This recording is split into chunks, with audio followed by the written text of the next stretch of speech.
महाराष्ट्रात सर्वत्र ग्रामपंचायत रणधुमाळी मोठ्या ईर्ष्येने आणि चुरशीने सुरू होत आहे। कोल्हापूर नजीक असलेल्या शिंगणापूर ग्रामपंचायतीची निवडणूक अत्यंत चुरसमय स्वरूपाची होत असून यामध्ये असणाऱ्या विरोधी श्रीराम पॅनेलने आज ग्रामदैवत ज्योतिर्लिंगाच्या साक्षीने आशीर्वादाने प्रचाराचा शुभारंभ केला। विकासाची गंगा निर्माण करून शिंगणापूर हे गाव कोल्हापूर जिल्ह्यामध्ये अग्रक्रमे राहील असाच विश्वास यावेळी श्रीराम पॅनेलचे उमेदवार, पॅनेल प्रमुख व कार्यकर्ते पदाधिकाऱ्यांनी व्यक्त केला। यावेळी पिवळ्या टोप्या, पिवळे स्कार्फ घालून हजारो कार्यकर्ते मोठ्या संख्येने प्रचार शुभारंभासाठी उपस्थित होते। सरपंच पदासाठी उपस्थित असणाऱ्या आणि कायद्याचे शिक्षण घेणाऱ्या सौ रुपाली पाटील या नारळ हे चिन्ह घेऊन मोठ्या मताधिक्याने निवडून येतील असा विश्वासही यावेळी व्यक्त करण्यात आला। यावेळी घोषणाबाजी करत आणि मोठ्या जल्लोषमय वातावरणात शिंगणापुरातील श्रीराम पॅनेलच्या प्रचाराचा शुभारंभ पार पडला। यावेळी पॅनेल प्रमुख व जिल्हा परिषदेचे माजी बांधकाम सभापती DR पाटील यांनी आपली प्रतिक्रिया व्यक्त केली। कोल्हापूरच्या करवीर नगरीतील शिंगणापूर ग्रामपंचायतीच्या निवडणुकीची रणधुमाळी मोठ्या ईर्षेने आणि चुरशीने तापलेली तुम्हाला दिसायला लागते। याच ग्रामपंचायतीमध्ये श्रीराम पॅनेल शिंगणापूर ही उभा आहे। त्याचे पॅनेल प्रमुख DR पाटील आपल्यासोबत आहेत।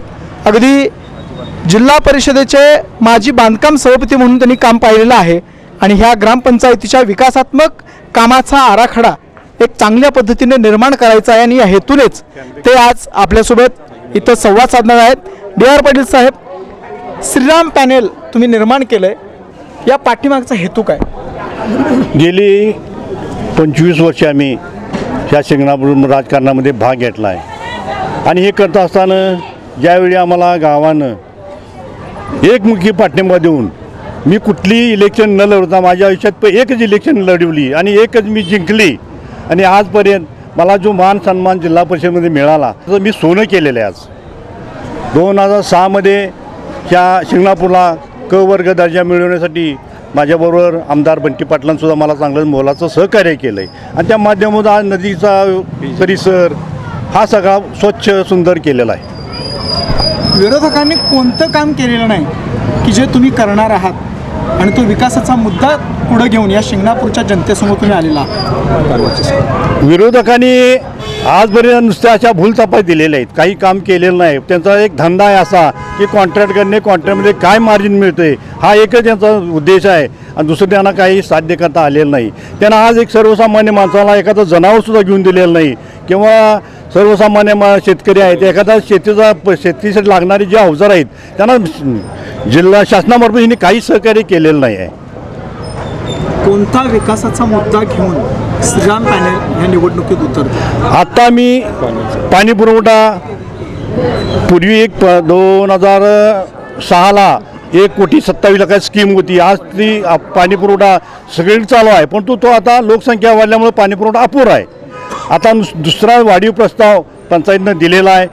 मागच्या 8 दिवसापूर्वी गुलाबराव पाटलांच्या बरोबर आम्ही चर्चा करून त्यांना निवेदन दिलेलं आहे आणि आत्ताचा जो प्रस्ताव आहे तो 1.5 फूट पाण्याची पाईपलाईन अधिक 7 लाख लिटरची पाण्याची टाकी आम्ही त्यांच्याकडं वाढीव मंजूर करून घेऊन आज आम्ही एक महिना 2 महिन्यामध्ये तो पाठपुरावा करून प्रस्ताव मंजूर करून आणू। ग्रामपंचायत निवडणूक म्हणलं की 1-2 मतासाठी अगदी चुरशीची निवडणूक असणारी ग्रामपंचायत निवडणूक म्हणजे विधानसभा आणि लोकसभेपेक्षाही ग्रामपंचायतीच्या निवडणुकीला अधिक महत्त्व असतं। तर काय वारं वाहत आहे असं तुम्हाला वाटतं? आज या RK परिवाराच्या घराण्याच्या संदर्भात जर बोलायचं झालं, आज सर्वसामान्य RK परिवारानं गोरगरीब लोकांसाठी कामं जी केली आहेत, काही मुलींची लग्न असो काय असो, खर्चानं त्यांच्यात सहभाग होऊन काही त्यांना लागणारं जर काय असेल घरगुती वस्तू ह्या आमच्या वडिलांनीसुद्धा त्यांना पुरवठा केल्यात। त्या माध्यमातून आज आम्ही पण तीच प्रक्रिया पुढे ठेवलेली आहे आणि हे आज आम्ही करत असताना सर्वसामान्य जनता आज आमच्या पाठीशी आहे। मागच्या इलेक्शनला माझ्याबरोबर आमच्या घराण्यातील 5 उमेदवार प्रत्येक वार्डातून निवडून आले होते। आजही ह्या ठिकाणी आमचे 5 उमेदवार आहेत, त्यातले एक उमेदवार आमचा सरपंच पदासाठी माझी सुनबाई आणि वकील आहे, त्याचं चिन्ह नारळ आहे आणि हे नारळ चिन्ह घेऊन आज गावभर आम्ही सगळीकडे फिरलेलो आहे आणि लोकांचा प्रतिसाद चांगल्यापैकी आम्हाला मिळत आहे त्याचं आणि ह्याचा नक्कीच आम्हाला फायदा होणार आणि गोरगरीब जनताही आम्हाला मतदानही करणार असा आम्हाला आत्मविश्वास वाटतो। शुभारंभ प्रसंगी रघुनाथ पाटील, युवा नेते संग्राम पाटील, तातोबा चौगले, संदीप ढाले, रुपाली पाटील, माजी सरपंच मीनाताई पाटील उपस्थित होते. लाईव्ह मराठीचे YouTube चॅनेल सबस्क्राईब करा आणि नोटिफिकेशनसाठी बेल आयकॉनवर क्लिक